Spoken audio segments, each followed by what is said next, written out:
Welcome back to another video. In today's video we're doing something a bit different. So firstly, video on a Wednesday, not Saturday. Secondly, it's up to date. This is recorded the same day you're seeing it, unless you're not watching it on Wednesday, which is when I'm uploading this. And thirdly, it's nothing to do with tractors, it's just crop walks, seeing how crops are doing, and just something a bit different. Trying to switch it up a bit, so I'm going to try and make this a regular thing. So I'm going to call it Crop Walk Wednesday, and I'll try to do it every Wednesday unless the weather or workload or something.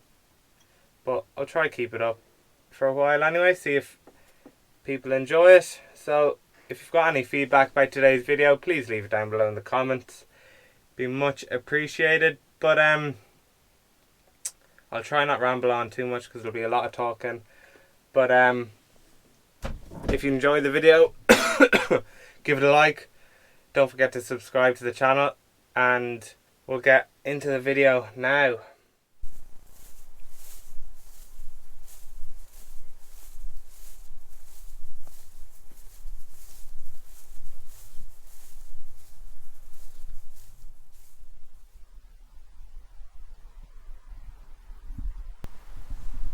So we're down here now in our spring barley.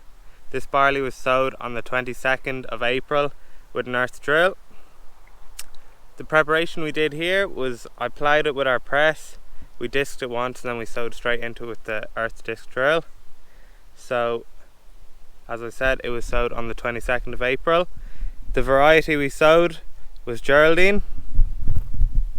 I have 2 heads of grain in my hand there. So the average head size in here is about 24 to 26 grains per head. There's the odd 28 and there's the odd 22, but it's not looking too bad for the year that's in it. It's coming around pretty quick, as you can see behind me there. It's probably about 3 weeks or 4 weeks off before we combine it. We'll probably end up combining a bit early because we're going to crimp it anyway, but we'll just see what the weather's like and see what workload is like at the time. But that's how our barley's looking anyway in this field. We'll go into the mini tilled barley now in a minute.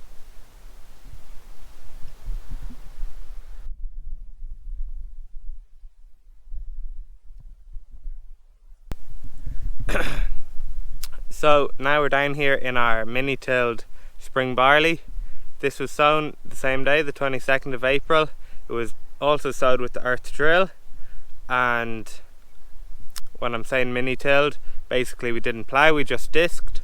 So this got disked 3 times and then sowed by the earth drill, which is the disc drill. So you could say it got disked 4 times, but that's about it. So it's fairly similar to the other field. The treatment was the same, except this got a little bit more P&K, and because, well, ground preparation is a big thing and it was late going in, so it didn't get the same chance as a normal year. But this field is a small bit thinner than the other field, but the grains per head are still about 24 to 26, and if anything the grain's a bit plumper in here. So it'll be interesting to see how the 2 fields go over the weighbridge, but it's not looking too bad. This field might be a small bit shorter as well. The other field's about waist high or a little more. This one's just about waist high. So we'll definitely get straw off it anyway. But over here in front of me, you can see where 2 nozzles were blocked when my dad was spraying. So he just didn't pick it up quick enough, so he was spraying herbicide and they're blocked. So there's a bit of perennial ryegrass there, but it's not too bad. And then you'd see the odd one just around the field, but it was because it was late going in and it was mini tilled, so you have a lot more volunteer seeds at the top of the surface, whereas in the ploughed ground you're kind of burying all of that. But I better stop rambling on, it's going to be a long video. So that's how our mini tilled barley is looking.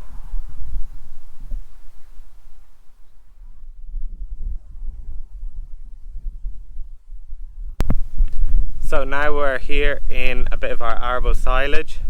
So this was sown in middle to late May. It was very late going in, much later than we would have liked, but the weather just didn't allow us. So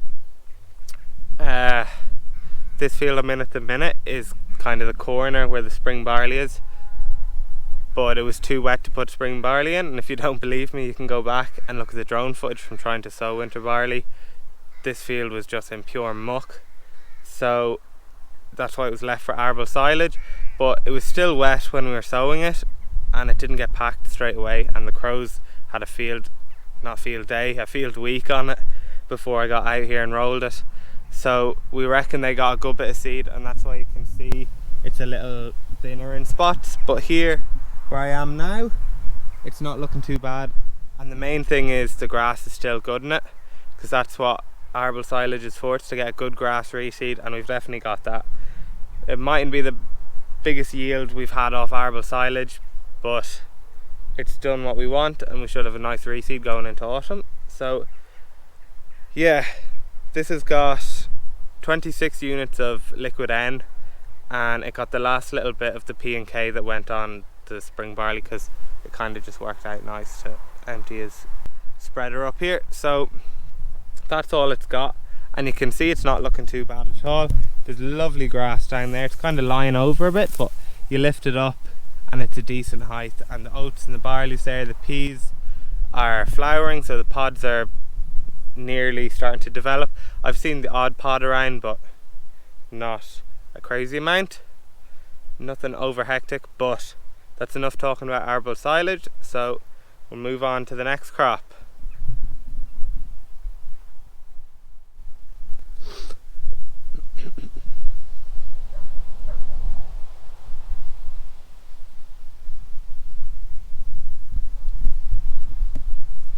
So now we're up here in one of our second cut silage fields. So it was mowed on the 19th of June, and it's not looking too bad. This has got 54 units of liquid N, and it's also got 2,500 gallons slurry to the acre, and a bit of P and K, because this field is very low in P and K, so I've got that through a compound. But I don't know how well you can see on the camera, but we're a small bit late getting the slurry out, and you can kind of see the tracks of the tanker. So this was done by the Trail and Shoe, O'Byrne's Trail and Shoe, and that was probably 3 weeks after we mowed it, so it was getting late, but we were busy and the contractor was busy, and it was actually quite wet, so we couldn't really get on the ground without making a mark. But we got the slurry out in the end, and it's not looking too bad. Plan is to mow this about the end of August, start of September, so it's got a good bit of growing to go still. You can see one variety of grass is headed out there, but I wouldn't be too worried about that, because if you look down in the butt there, you can see there's plenty of leaf in it still, and the clover's there, and just a bit of time will do this good. Doesn't need any more fertilizer or anything, it'll be fine. We'll just let it grow, and this should line up with our arable silage pretty nice. This is the only second cut field I'm going to show you, just for simplicity, but I will show you our third cut silage field as well, because it'd be quite interesting just to show. So we'll move on to the next crop now.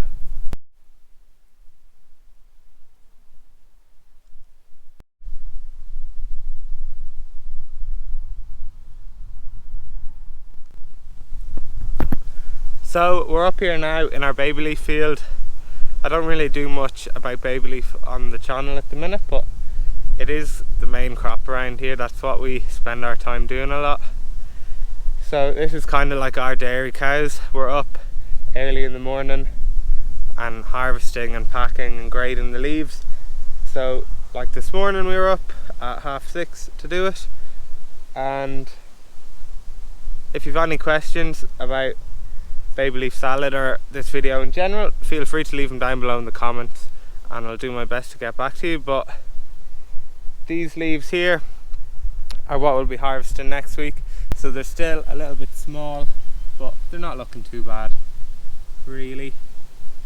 And then over here, these leaves were on on Friday, so today's Wednesday as you're seeing this, and then these will be in on Friday, so like they're not bad. And then there's leaves we're cutting at the minute, or that have been cut. And then there's 2 weeks time. So what we do out here is we sow a sowing each week to keep the product fresh. So baby leaf takes about 28 or 30 days in peak growing to get to the right stage. So if you sowed it all in one big go, you just have a load of leaves gone out of spec way too quick. But that's what our baby leaf's looking like. We'll go on to the maize next.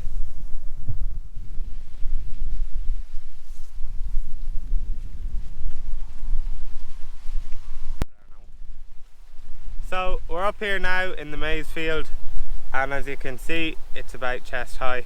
We are studding the best part of the field, but of course we are, because you wouldn't show the worst part. So I don't know how well you can see on camera, but down there is a bit of covered maize. So we'll go down and have a closer look at it now in a minute. But this is Prospect we're stood in at the minute, and over there is Resolute. So we sowed Resolute under plastic and open, and at the start the open was struggling quite a bit, but it's looking a lot better now. It's a lovely dark green, and it should really grow in the next 4 weeks. In the last week it's probably grown 1.5 foot or nearly 2 foot, so we are quite happy with it, and it's looking like it should be a nice crop.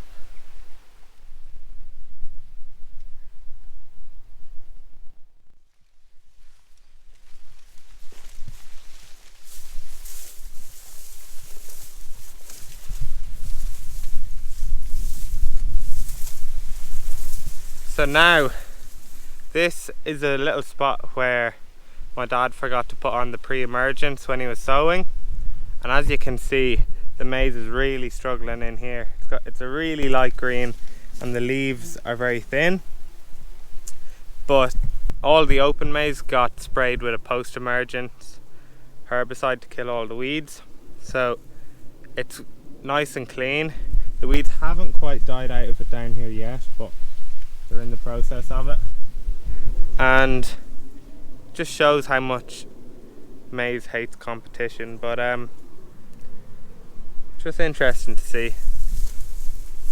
You would have seen that video from higher up in the field. I don't know how well it shows, but yeah, that's what happens when maize competes against weeds.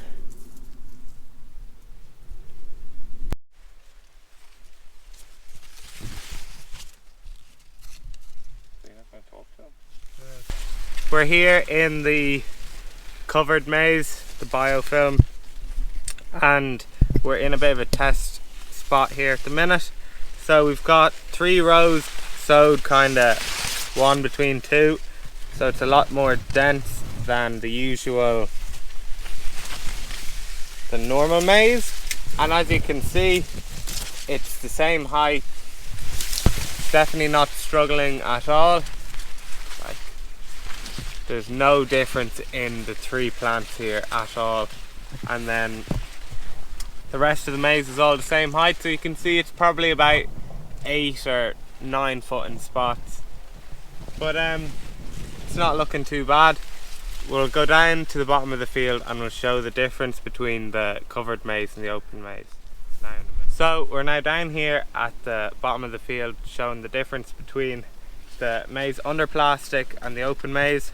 So both crops were sowed on the 11th of May, the same drill and everything, and that's the difference between them. This wouldn't be an awfully tall spot of the maize under plastic, but this wouldn't be an awfully tall spot of the open maize, so it's a pretty fair comparison. I'd say there's probably a good 3 or maybe 4 feet between them, but the most important thing is the cob fill.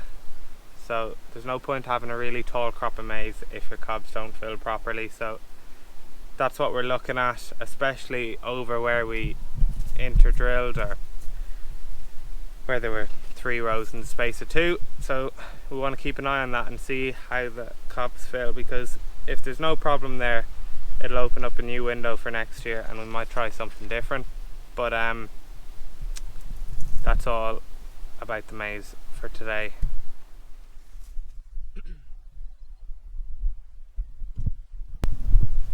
So now we're out here in one of our fodder beet fields. So this field was sowed 10 days later after the first two. We got rained off, sowing the first day, and then the next dry time was 10 days later. So this beet is a little bit smaller, but it's not looking too bad at all. Perfect field to beet, really. I'll pull up a beet here now and show you what it is. So in this part of the field we've got a beet called Delcante. This is one of the beets we picked out from the DLF beet and maize trial last October.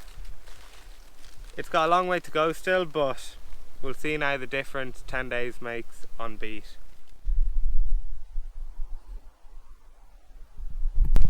So now we're out here in another one of our fodder beet fields.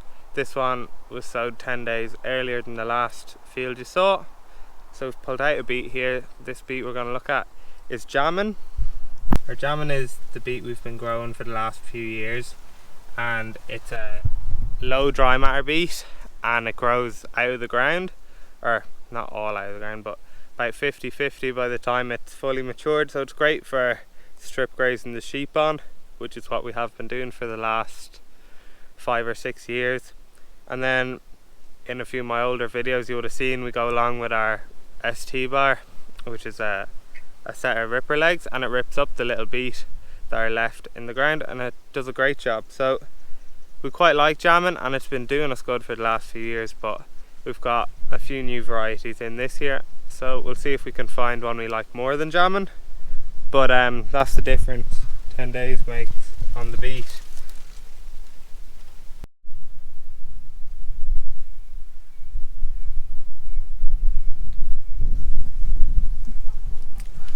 So we're out here now in our third and final fodder beet field, and you might have seen there's a few volunteer chard plants in here. So chard is a type of baby leaf, and we had baby leaf in here last year, but that seed was sown in drought, so some of the seed stayed dormant until it was tilled this spring. And it's a close relation to beet, so it's immune to the sprays. So it obviously didn't die, and that's why it's sitting there. But this beet was sown the same as the last field you saw, and I pulled up one here. So you can see it's not massive, but it's got a long way to go still, so we won't say anything too early. But there's another beet beside it now, so they're all pretty even and the tops are all looking real nice. This beet got no top dressing, so it's all looking good. What variety is that? Bolero. Those two are Bolero, which we grew last year and we were pretty happy with it, but that's what all our beet is looking like so far this year.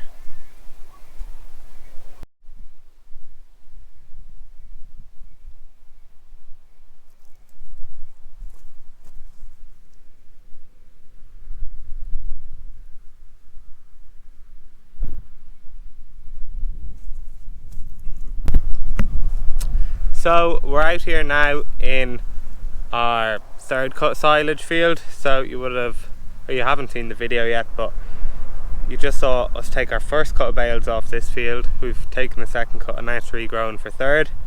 So it was recently sprayed with liquid N. It got 18 units and that's all it'll get. There's a little bit of scorching on the clover. The clover seems to not like the liquid when it's put on a heavier dose, but it's not looking too bad. It'll be interesting to see now in the next 4 weeks how much this grows.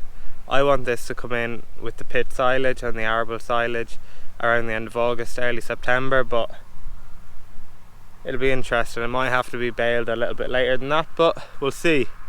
So this ground is very high in P and K because it's come out of miscanthus. If you've been watching the channel for a long time, you might remember ripping up the miscanthus with the old John Deere and the Simba Express. So the P and K is index 4 in here, so it doesn't need any more. But the plan was to get slurry out on this after the first cut of bales, but as I already mentioned in the video, we just got really delayed with slurry, and it even went out late on our first cut pit silage, so this just had no chance. But it's not looking too bad. It's a lovely dark green and it should jump out of it now in the next 4 weeks. But that's all for this episode of Crop Walk Wednesday. Probably do another one next Wednesday. But if you enjoyed the video, don't forget to give it a like, subscribe to the channel, and if you have any questions, feel free to leave them down below in the comments. And there'll be a video as normal on Saturday, but it'll be a tractor video. And yeah, I'll see you in the next one.